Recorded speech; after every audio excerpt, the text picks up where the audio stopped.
that I'm a futurist, that I write books about the future and about marketing, and I'm a fellow of the Market Research Society here in the UK. Right? If you're a beginner with semiotics, this is where to begin. Right?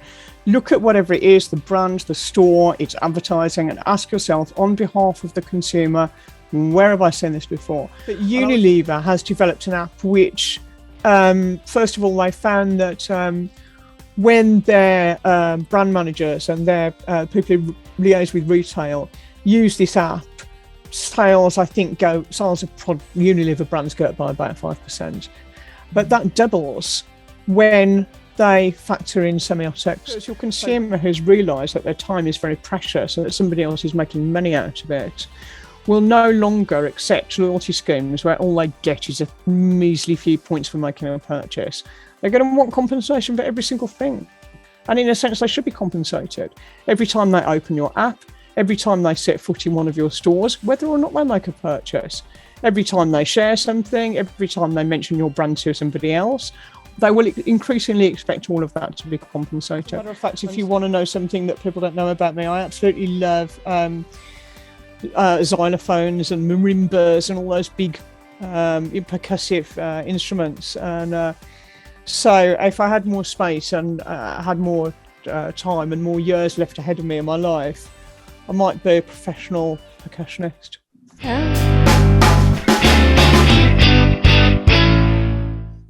Hello, fellows. Welcome to the next episode of Jagged with Just Ravi. Subscribe to my channel for conversations at the edge with thought leaders from marketing, branding, and the business world. Conversations that ignite new ideas with rough, sharp edges. Hi, Rachel. So nice to have you on my show. Hey, thank you for inviting me on the show. Rachel, if I requested you to tweet your profile, what would you say? I would say that I'm a futurist, that I write books about the future and about marketing, and I'm a fellow of the Market Research Society here in the UK.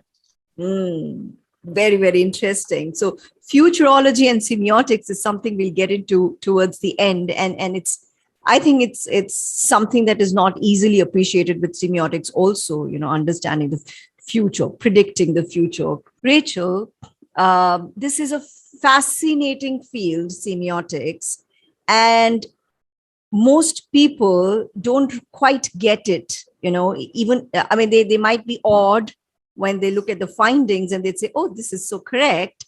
But because they don't get a hang of the process, they're not able to use it as much as it should be used. And on the other hand, a little bit, everybody is a semiotician because it's human to, decode whatever is going on around us. If you'd like to take an example or illustrate use case scenarios for how semiotics can help in marketing. All right, so I'll just quickly share a story that appears in one of the books I've just written, so there are two altogether. I had a telephone call from a client of mine, and they own a brand of jam, fruit preserve. Nice product, right? Really nice quality premium stuff, okay? And the brand was already out there. People loved the product. It had a nice, elegant brand story attached to it to do with, it was telling a story about 18th century Europe, and Marie Antoinette and big dresses and all that type of stuff, right? And so it had a nice brand story and there was great brand awareness. And so everything should have been fine, right? Everything should have been going well. But they'd rented a shop.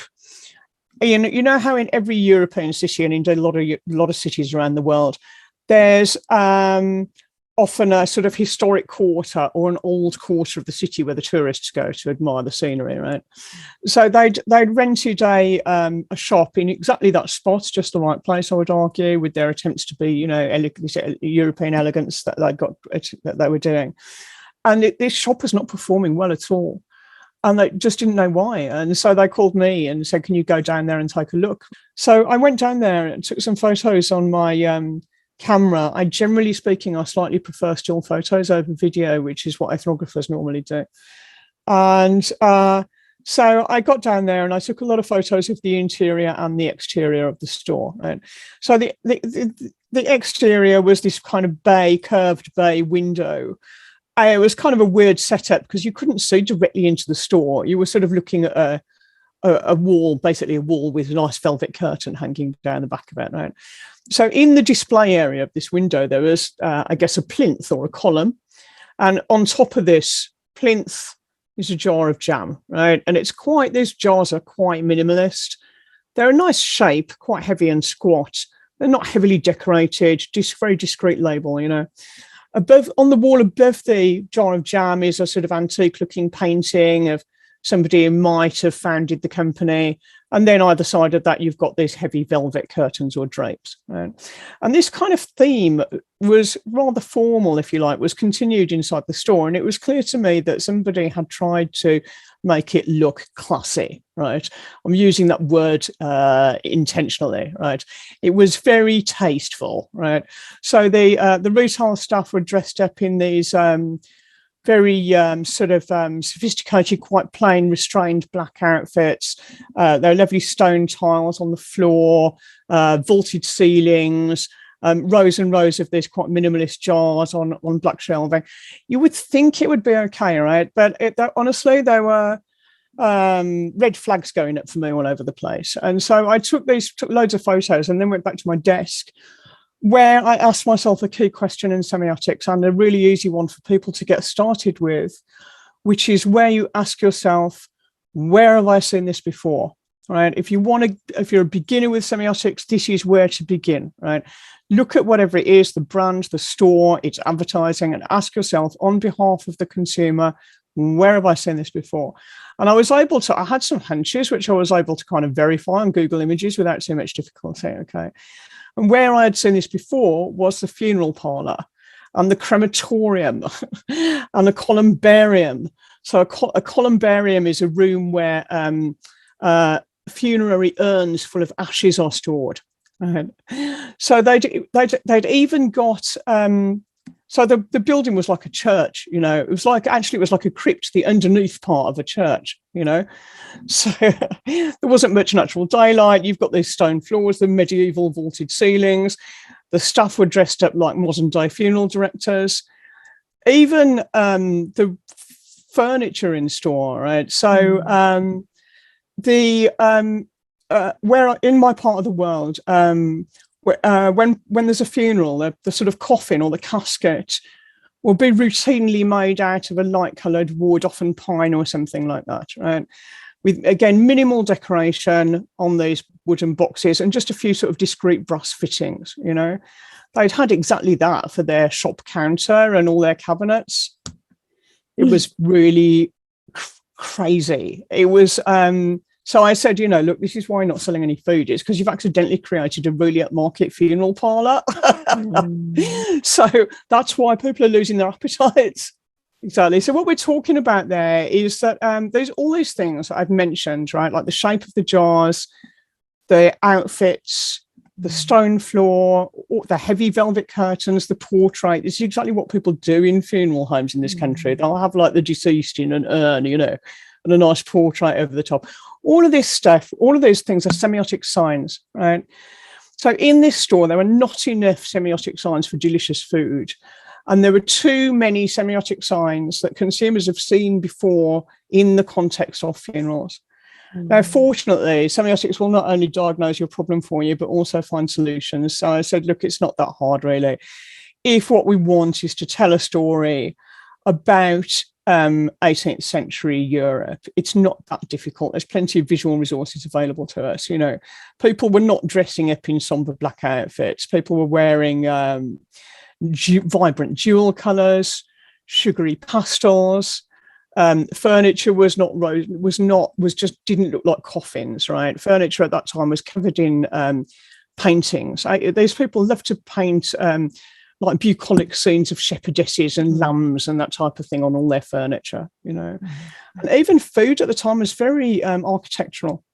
So people used to make kind of sculptures out of pastry and that type of stuff, right?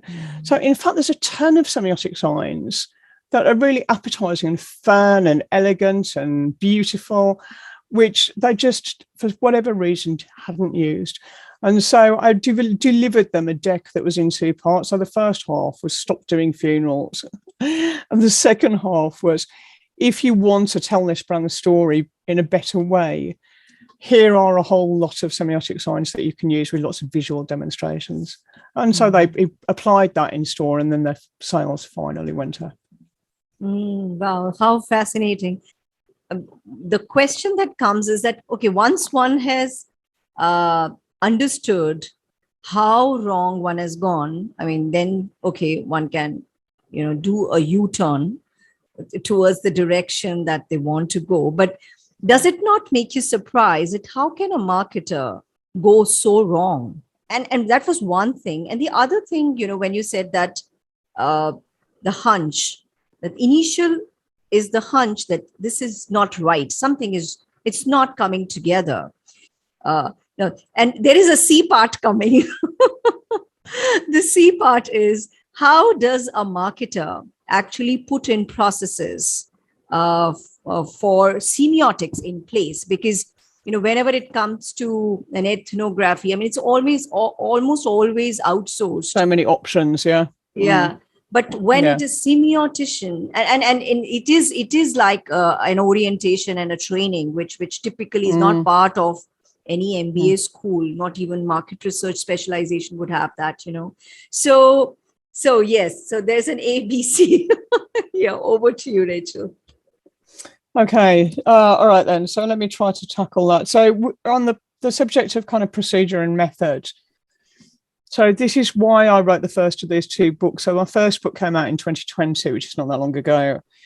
And I wrote it because, having been in this industry for 22 years now, I've seen semiotics grow immensely from a tiny little seed into something quite large now that's available in many countries around the world and is a flourishing area of marketing and market research. But as you rightly say, there's been very little instruction. And the thing is, semiotics is quite interdisciplinary. People come at it from different backgrounds. My background is in social science, so my PhD is in social psychology. And so I've got a strong feeling for method, and I like talking about validity and sampling and all that type of issues, right? And so I had things to say about how we can distill some kind of method or process out of semiotics that I knew was going to be useful, and that I'd been asked to deliver training and just to offer advice and help people out numerous times over a couple of decades. So I wrote this book as a self-contained course. So if you're an agency side marketer, if you're a self-employed marketer, a freelancer, or if you work for a market research agency, that book right there will provide you with a kind of comprehensive manual to help you get started and get up and running, right? But the other way that people manage to sort of distill method out of semiotics is seen in the way that some of my clients use it. So in my second book, which is on retail specifically, I enjoyed the sort of generous cooperation of Unilever, and they were surprisingly forthcoming about how they have built some of what they say is my best semiotic insights into an app that they've developed, which they call Shopper Eyes. And the app is there to be used by Unilever's own brand managers, and also by the people who liaise with retailers and the retailers themselves. That will basically offers a kind of tick box kind of app where you just check off how many items you can see at your fixture or in store. Right? And it just identifies quite a large number of items of best practice, right? Some of which have been distilled from semiotics. So what they found is quite an unusual thing. It's not something I would have done spontaneously. It would be to develop a semiotics app, because I kind of don't think we need one at this point. But Unilever has developed an app which, first of all, they found that when their brand managers and their people who liaise with retail use this app, sales, I think, sales of Unilever brands go up by about 5%. But that doubles when they factor in semiotics. So when they put semiotics insights into the app, and it's now a foundational part of the app, the results that it delivers in sales uplift approximately double. So that's how Unilever use it, which, as you can see, is completely different to the way that a self-employed researcher or marketer might use it. So, absolutely. Rachel, semiotics in retail. You've written an entire book, how to leverage consumer insights to engage consumer and boost sales. And engagement has become such a big thing today, especially with all the content that is getting created. So if you had to talk about a few of the new ways that you've talked about in your book to engage shoppers in store and at fixture, merchandising, and about designing the retail stores, which insights would you like to share? Okay, cool. All right, then. I'm just going to give you 3 of my favorite ones as opposed to the 3 most important ones, because people ask me this question a lot, right? So, in an attempt to be sort of interesting and refreshingly different, I'll just give you 3 of my favorite ones that I can think of right now. Sure. Adults everywhere love being made to feel that they've returned to childhood, right? So if you can usher an adult into a space where, like the chairs, that all the furniture is much too large, right? So if you sit in one of these chairs, which could be anywhere, it could be some sort of leisure resort, again, could be a hotel, could be in a department store, put some huge furniture in place. It makes for lovely Instagram photos where people can pull themselves up on these items of furniture and look like dolls, little dolls, you know, or give people the opportunity to do things which they haven't done since they were a child, right? Like a lot of adults you can even do it on a small scale. A lot of people really would go on bouncy castles if they had the opportunity. You know, there's inflatable castles that you have at children's parties. A lot of more adults would like to go on those things, and they will admit. And I tell you what else as well. You know, outside supermarkets, you sometimes see those. They're like rides for small children, like toddlers, and it'll be like an animal, like a horse or maybe a car, and it's on a spring. Right, it's mounted on a sort of pedestal wrapped in a spring. So when your 3-year-old sits on it, you know, they can kind of bounce up. And I've thought for ages that we should do those for adults, you know. And adults like to collect stickers and badges, and all of that stuff is still appealing when you're a grown-up. It's just that people stop giving them to you. Right? So that's my first favourite tip right now is give adults things that make them feel like they've happily returned to childhood, even just for a few moments. Right. Number 2, bring the outside into your store. And if you can't do that, take the inside out. So when I say bring the outside in, how about some nice trees, right? I made a point of researching different types of trees. There's so many different ways of getting trees into a store, right? You can have real trees, you can have inflatable trees, palm trees are always popular, sunny, semiotic sign for happiness, lovely beach holidays and that type of stuff, right? There are also companies out there that will take actual living trees and kind of encase them in plastic so that they basically look natural, but they last forever. So some of that, bring some of the outdoors in, helps people to feel like they're having a break, right? Shopping, especially for women, especially grocery shopping, can be a chore. It can be drudgery. You can make it a lot nicer for everybody if you put something in your store that helps them to realize, oh, wow, I'm actually not at work right now, or, you know, I'm not at home mopping the floor. This is me having a break, right? So anything like that. And then when I talk about taking the inside out, if you're pushed for space inside your store, you feel like you haven't got enough room to do creative marketing, then go outside. Go and get a nice branded van, park up somewhere where consumers are, and, you know, sell tacos or fresh sandwiches or juice or whatever it is out of the window of your van, you know. When sometimes we need to go and meet people where they are. So there's a couple of things right there. Will that do, or do you want a third one? A lot is centered around giving a different experience, both the insights and there's an element of surprise in both of these. Yeah, you know, like definitely. Yeah. Not expected, because I mean shopping can get mundane, and so is it about breaking that monotony, what you expect, Yeah. giving a Yeah. little twist. There's a lot of brands and businesses out there who are trying to make things more interesting by adding a bit of novelty, right? So let's imagine that you own a traditional store and you realise that people are a bit bored and depressed in your store. It's not a particularly fun environment, right? So what should we do? Well, let's put a pinball machine in the corner of the room, right? And we're going to hope that the fun experience of using the pinball machine is going to support and stimulate shopping, right? That's normally the order of the events, right? We'll gamify it, we'll add a bit of novelty, and we'll bolt on of something or other, and we'll hope that people will shop more, right? I kind of came to the view that this is the wrong way around, and that instead of creating an experience like installing a pinball machine that hopefully improves shopping, we instead should be allowing the shopping to support the experience. So just to give you a quick example of what I mean, not that long ago, in fact, while I was writing this book, I went to the Natural History Museum in London, which is a great place for a day out. Right? And so I went all around the Natural History Museum. I looked at all the exhibits and marveled at the whales and all that stuff, right? And then I did the whole thing. I went to the restaurant and ate dinosaur-shaped burger. I went to the gift shop, which was excellent, and I bought myself a large, fluffy velociraptor, which now lives at my house. So I in no way needed a velociraptor. Okay, no one needs a velociraptor.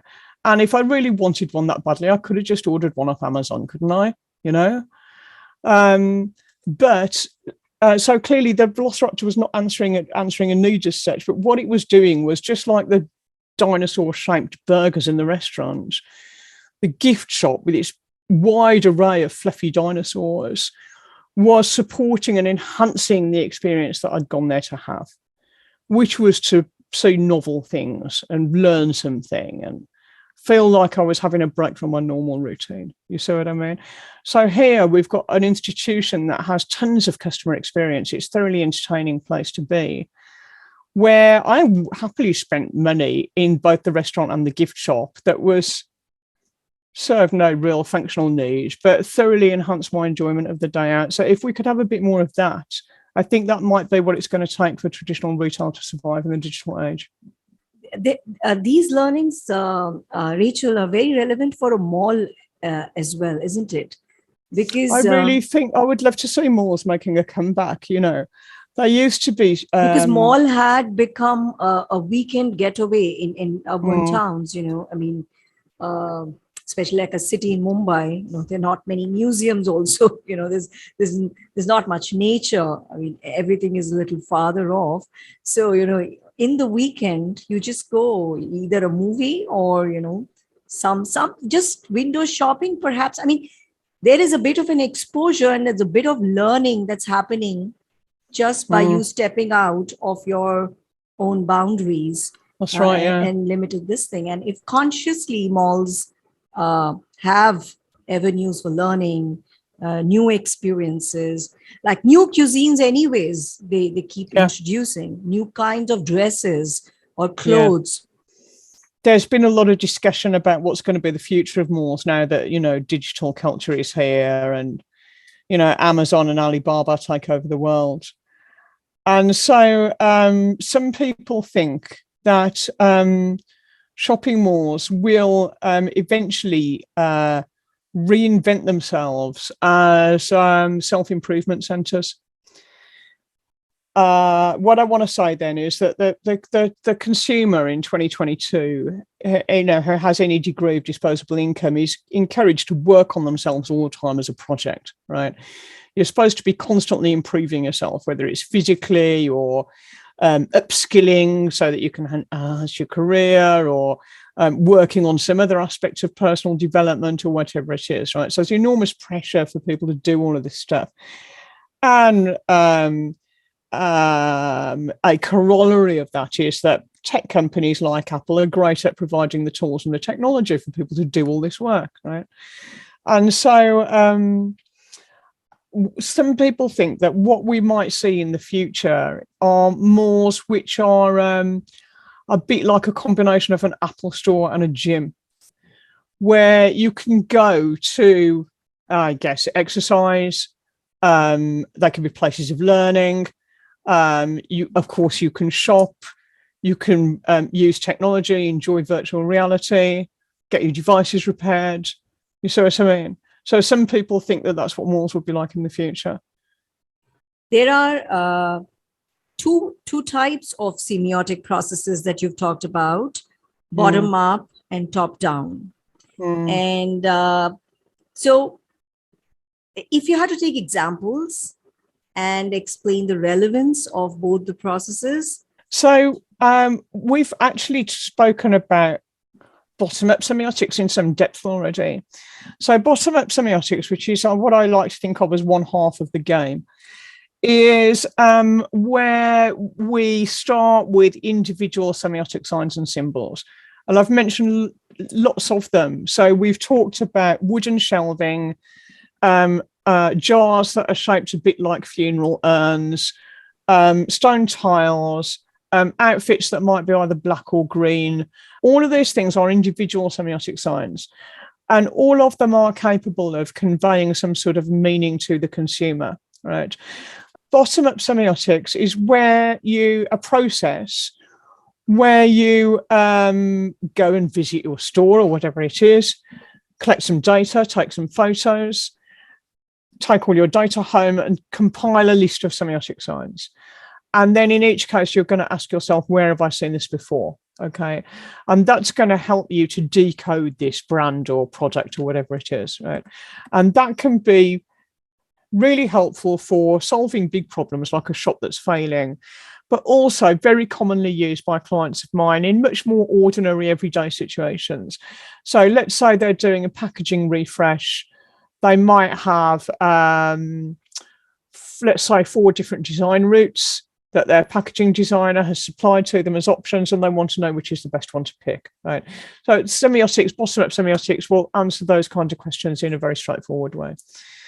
And then the top-down stuff, we've touched on that a little bit, where just now, when I was talking about how individualism places a lot of demands and responsibilities on the individual consumer. Right? So we've got this imperative now to be constantly working on ourselves and improving ourselves. Right? So this is where we're into top-down semiotics at this point, because rather than observing small physical details of things like that outfit is black, those floor tiles are made out of stone, we're instead observing large-scale social phenomena. We're not merely observing that things are happening, but we observe that a thing happens, and then we ask some very semiotic questions about it, which I've detailed in both the books that I wrote. I've included a lot of examples of top-down questions. When we look at this situation, whatever it is, this brand or whatever it is, this unusual form of behavior, who seems to have the power? And we might also ask ourselves, what version of reality seems to be in play here? Now, I know those are seemingly abstract questions, but they have real consequences, right? Because once you've started treating reality as just being a version, a bit like an operating system, right? Some people have got Windows installed. Some people have got Apple operating system installed in their heads. They might as well be on different planets, right? So if we make a point of using semiotics to kind of interrogate different versions of reality, which we then treat as fragile and replaceable, we can then ask ourselves, like, what other versions of reality are we capable of imagining? Now, I know this might all sound a bit abstract and theoretical, so I'll just return to the example that you mentioned. So one of the sort of projects that I talked about in my first book, where I give people semiotic sort of exercises and things to do along with me as they're reading, is to say, why don't we start to design a campaign for a brand which in some way claims to improve women's mental health, right? And so it was actually based on a real brief that I received, actually, and it specifically concerned mature women, right? So what do we know about mature women? Well, let's just keep this short, right? Amongst other things, they endure the menopause, don't they? And so right now, because there's certainly in Western consumer culture, there's this drive towards kind of being inclusive, right? So menopause is getting attention now in a way that it hasn't had for years, right? And there's a lot of quite confessional rhetoric around it, which says like, it's okay to be awkward, and you can come to work and tell everybody about your menopause, and let's get it all out in the open, and so on and so on. It's a very liberal kind of confessional approach to things, right? It all sounds very nice, but it's very much continuing to treat women's reproductive health as a problem, right? And so we can simply observe that that's a version of reality as opposed to simply reality, right? We can observe that there's a trend, if you want to call it that, or an emerging culture in which women of a certain age are encouraged to speak openly about this kind of a problem, and maybe that's a good thing. Right. But we're also capable then of asking what other versions of reality exist. Well, another version of reality that I can immediately envisage is that there's a version where menopause isn't a problem in the slightest, where it's like the best thing that's ever happened, And in fact, you don't have to, once you've developed that as a hypothesis, we don't have to look very far to find examples of women saying that menopause and their period of their lives post-menopause was the time when they felt the most energized, the most creative, the most healthy. They suddenly got loads of extra testosterone, so they're feeling physically strong. Their sex drive came back in a way that it hadn't done for a long time because they'd been raising children. You see what I mean? So what we're doing here is we're observing that nothing is very fixed. And we're observing that with any kind of trend or consumer need, there's going to be a dominant story, a culturally specific story, which might vary in different parts of the world, which is a version of reality. And if you can see it, then you're in a good position to imagine and envisage something else. And considering that brands are constantly trying to differentiate themselves and separate themselves from their immediate competitors, this kind of thinking where we're constantly looking for the flip side, what's on the other side of the coin, can be a very liberating process. Does that make any sense at all? Yeah. The dominant paradigm, the emergent paradigm, or the dominant codes, emergent codes, is in that context where there is a reality being painted, but you're saying, okay, this has been the dominant accepted reality, and these are the emerging codes. Now, do they have relevance and appeal with your consumer? Figure out, and what are the right signs to communicate it so that there is less resistance. And in that sense, the depth of understanding, like you're saying, would be so much that if you're communicating something very new as well, you've picked up the right signs to allow acceptance with your consumer. So while you were talking, I felt for innovation, communication for innovation or design, just what you described would be so relevant, because perhaps it's a new subcategory, so you have to pick up codes of the larger category because you want to be a subcategory, and yet you want to be distinct and have your own identity so that the entry barriers are not too low for competition. So in all that, this can be so useful.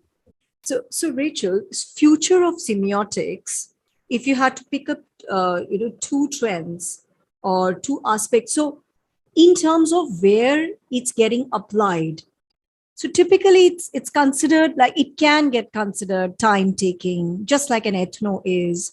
It can get considered, too abstract. And, there's agile marketing. I have to take decisions today. There's e-commerce, and social media. I have to take decisions every day. So if we had to look at application of semiotics in the changing marketing world. Could you talk about one or two areas of application of semiotics that are not widely known? So, you know, the attention economy, right?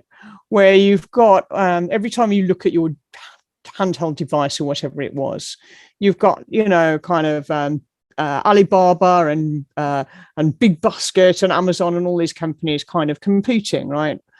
And everybody wants your eyeballs on the screen, right? And there are a lot of consumers who really are doing their best in the sense that they could not spend any more hours of the day looking at the screen if they tried. They're really giving it everything they've got, you know. So now when that has been achieved, then you've kind of got this intense competition between different brands and different retail platforms trying to get people to put their eyeballs on their brand and not somebody else's brand, right? And that is the attention economy. And consumers, until quite recently, were unaware of it and were probably happier for that. But now they are aware of it. Now, one consequence of that is that people have realized that their attention is precious, that it's valuable. They have realized that it's worth money to these organizations. And so the consequence of that is that people are increasingly going to expect to be compensated for their time and attention. So if you think about, for example, a store that has a loyalty scheme where you can collect points every time you make a purchase, we're going to see new and improved versions of that in the future, probably with some help from semiotics, okay? Because your consumer has realized that their time is very precious and that somebody else is making money out of it, will no longer accept loyalty schemes where all they get is a measly few points for making a purchase. They're going to want compensation for every single thing. And in a sense, they should be compensated. Every time they open your app, every time they set foot in one of your stores, whether or not they make a purchase, every time they share something, every time they mention your brand to somebody else, they will increasingly expect all of that to be compensated. And so that's an event which marketers of the future are going to have to find ways of dealing with, and which semiotics has a lot to say about how, for example, we can do things like customer loyalty programs more imaginatively, and more effectively and in a way that gets people more excited, because who's really excited about their loyalty points right now? Not many people, right? So I guess that's one thing. And I suppose the other thing I would say is that people are, it's kind of a cliche already, but people are really looking for opportunities to be the star of the show, you know? If you think back to the days when TV first became a widespread consumer item, people were really happy to sit back and be entertained. That was the whole point of the TV, wasn't it? That was the whole point of it, was that you could just sit back and allow some entertainment to wash over you, you know? And that included ads, which were like little mini films. And I'm smiling as I say this because I was a child in the 1970s when TV was still relatively new. And advertising at that time was really quite a lot of effort went into creating an interesting story and all of that stuff. So ads were quite elaborate and finely crafted compared to the way they are now. Times have moved on and people are no longer happy to sit there and consume advertising. In fact, it's annoying for them. But what they are interested in seeing is they like so-called reality TV because they want to see real people who they can relate to and whose lives are similar to their own. And even better than that, they want to be the star of the show, and they want to be the poster girl for New Year or whatever it is, you know. And so one of the things that semiotics will be able to help marketers with in the future is this growing need for people who want the cameras pointing at them and not be the person sitting in the audience. So I think there are two big ways in which the future is going to be different. People are going to expect compensation for every little thing, and they would much rather look at themselves than look at your spokesmodel. Yes, very interesting. So now that we're already talking future, Rachel, tell me about the post-COVID. Okay. If you have to say, there are emerging codes, you know, 4 or 5 emerging codes. What is that? What shall I say? All right, here's 5 things that we can expect more of, right?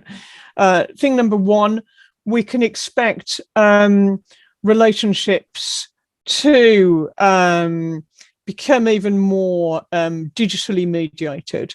Why? Because on the one hand, people crave human contact and emotional connection, but they are increasingly afraid of each other and interested in keeping other people, especially strangers, at a distance, right?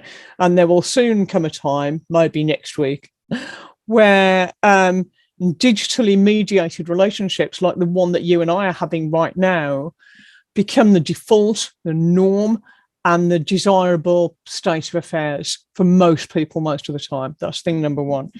Thing number 2, I guess I've already talked a little bit about creator economies, where people want to be the star of the show. I think that we should look for interesting trends in education, because I notice that a lot of people now are calling themselves educators. It's quite common now for people to sort of, their bio will say things like, I'm a model and I'm also an educator. And I'm like, well, okay, what are you educating people about? Was it how to be a model? But no, it's never that. Is it? They're actually educating on some really big topics like how to think, So I think we're going to see some more of that, and we might see the idea. I don't know what's going on with the idea of education. It seems like it's becoming a bit crumbly over time. So we need to watch that situation. Thirdly, I think everybody around the world is waiting for virtual reality to get better the way it should be, and when that happens, finally happens, so that VR needs to be faster, it needs to have better graphics, but it needs a bit of technological advancement. It needs to deliver better sensory feedback. It needs to have better hardware, so we're not wearing suitcases on our heads, But we're not very far away from virtual reality being able to improve on all of those things simultaneously. And when we are there, when we've achieved it, large numbers of people will migrate more or less full time to living in a virtual space. And I don't blame them. And I might join them. Number 4, I think that Western individualism will continue to heat up. I mean, you think I'm constantly thinking, oh, surely this is boiling point now. But no, it can always achieve a few more degrees of heat. So I talked earlier about the pressure of individuals taking responsibility for things that previously, for example, a doctor would have taken care of, So we're going to see this kind of increasing, what I want to say, crystallization of the individual, where you're, on the one hand, your freedoms seem to increase over time, but also your responsibilities and the amount of work that you're expected to invest in being an individual is going to increase as well. And finally, I want to say something about brands, which is that brands are going to be already seriously challenged by things like replenishment shopping on Amazon, for instance, right? Where you just say, well, I want this brand of tea delivered to my house every 4 weeks forever. And then the chances of you ever switching to another brand of tea are minuscule, right? That type of thing causes a problem for brands. And so the way that some brands will survive that situation is by just having a lot of heart and soul. So I was at the Retail Week Live trade show last week, and I met a couple of business owners, where the brand or the retail outfit exists to not just to make money, because anybody can do that. It exists to serve the interests of specific groups. So one was a shopping platform that was entirely about supporting and promoting businesses which are owned by British people of Afro-Caribbean origin. So essentially Black British businesses, right? Which is great, right? So now, like, your customer is not there. Yes, they might be there to buy shampoo, but more importantly, they're buying a better world. So I think that it's digital culture is a challenge for brands, a big challenge, but it's actually a great time to be a startup business with a big heart. So beautiful. Brands with a lot of heart and soul, they have a great opportunity. Rachel, for a marketer, which is suppose they have they have an in-house research department. They're doing all kinds of research, consumer primary research, secondary research. In the primary, there's qualitative, there's quantitative. They're using ethno also. So if one had to make a case that make sure you're doing semiotics also, what is the extra layer of understanding that they will get? B, so much. Within the marketing process, are there any specific interventions, points of intervention where semiotics can especially help more than any other exercise of consumer understanding? I spoke earlier about the difference between bottom-up and top-down semiotics. And so I want to say, here's my message for agency and client-side marketers who might be thinking about doubling in semiotics. Do some bottom-up stuff first. It's by far the easier part of it. Just make life easy for yourself, okay? Doesn't matter what you're researching. Maybe you want some new packaging for breakfast cereal, or maybe you're going to design a new concept store for sports equipment. It doesn't matter. Start with the bottom-up semiotics because it's easy to get going with it. You'll see immediate results and benefits. The concepts aren't too technical or difficult, right? So if you're selling sports equipment, then oh God, I would encourage you to look at, for example, some sports are very celebratory. The semiotics around the sport is very celebratory. So basketball, right? Incredibly celebratory. It's all about leaping into the air, cheering, all that type of stuff, right? In contrast, something like, let's take sailing, right? On the ocean. The semiotics around that stuff is much more serious. It's a bit more similar to mountaineering, right? So you're going to have people in heavy waterproof gear, mostly men. Those men have most probably got beards because the beards are protecting their faces from the harsh weather conditions.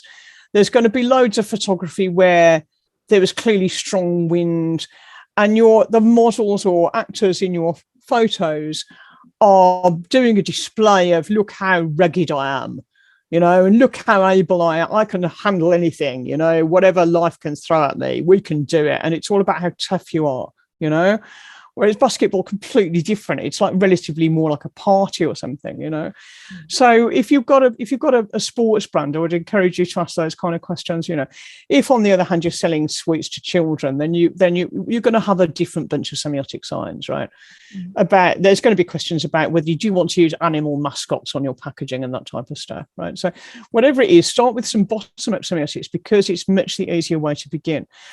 What you will find as you develop your skills, if you're practicing semiotic yourself, or if you're hiring other people to do some semiotics for you, you will find that over time you become a much more experienced buyer. You will be a much more experienced client. And I've seen this happen with my own clients where they will initially, when I'm first getting to know them, it's the bottom-up stuff because that's what they've heard about and they know how to ask for it.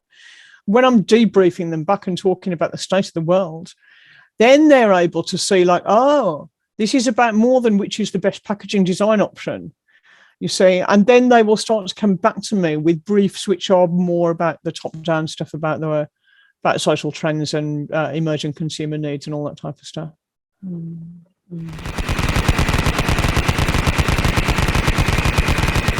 From our side. What have you got? Oh gosh. Okay, that's the first time anyone's pulled a gun on me in one of those interviews. Okay. Mother's best advice. She told me to save plastic bags. Okay. Alternate profession could have been? Probably photojournalist visiting war zones. Okay. What would you do on Mars for fun? I play video games just like I do here on Earth. Okay. As per your best friend, your most often used phrase? 100%. Usually while giving 2 thumbs up. Okay. Okay. One thing no one knows about you. I think everybody knows everything about me. Okay. I love to smoke, and I probably won't quit. There you go. Okay. How liberating. A book you'd like to gift to all your friends. Oh gosh, that's a really great question. I'm going to nominate Freud, Civilization and Its Discontents, in which he talks about atheism and religion. Okay. Okay. What would you tell your 18-year-old self? Don't smoke, because you'll never be able to quit. Your favorite childhood memory? Probably being in a school play aged about 7, where I played the Wicked Queen in Snow White. Okay. If you had to devote the rest of your life to philanthropy, what cause would you choose? I'm really very passionate about homelessness. The sight of homelessness drives me absolutely crazy, and so I will regularly take food to homeless people and stop and talk to them in the street and that type of stuff. Yeah. Okay. Okay. Your greatest joy? Who doesn't like sugar?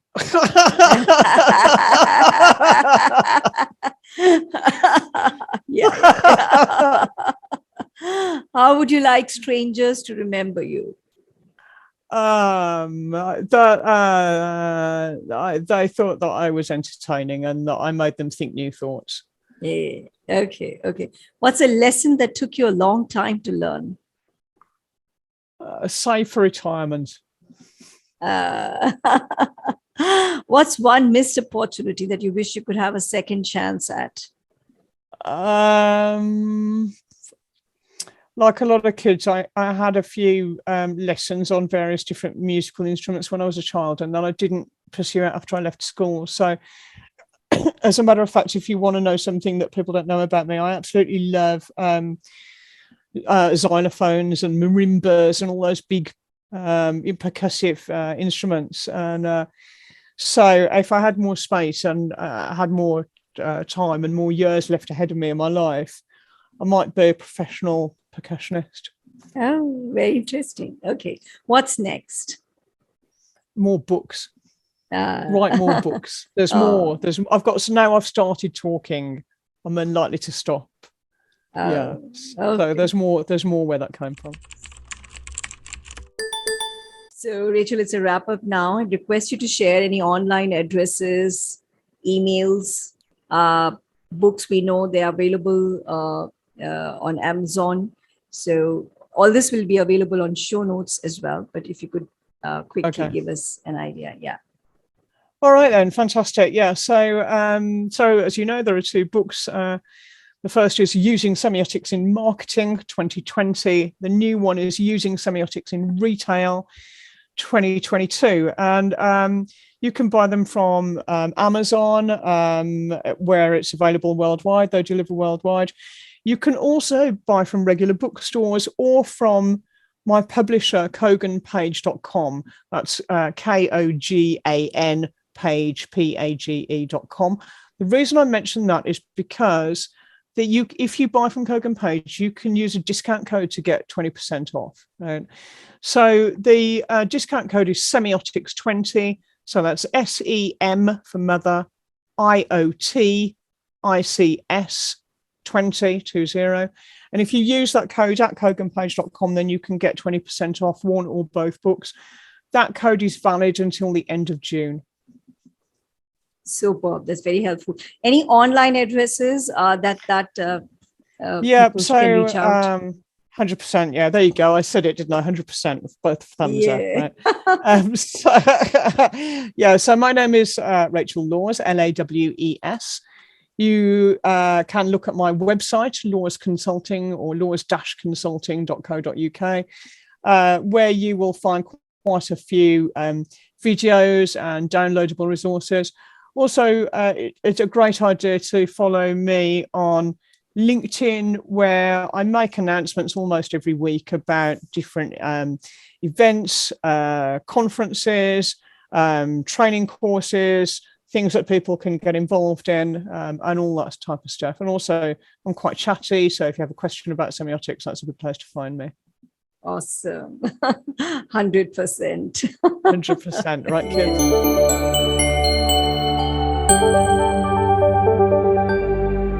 Everybody like and subscribe to this channel, okay? Yeah. Yeah, okay. Superb. So it was wonderful having you, Rachel. Thank you. Thank you so much for your time. Thank you. You were great. You had very interesting questions. That was really quite fun and challenging. So thank you.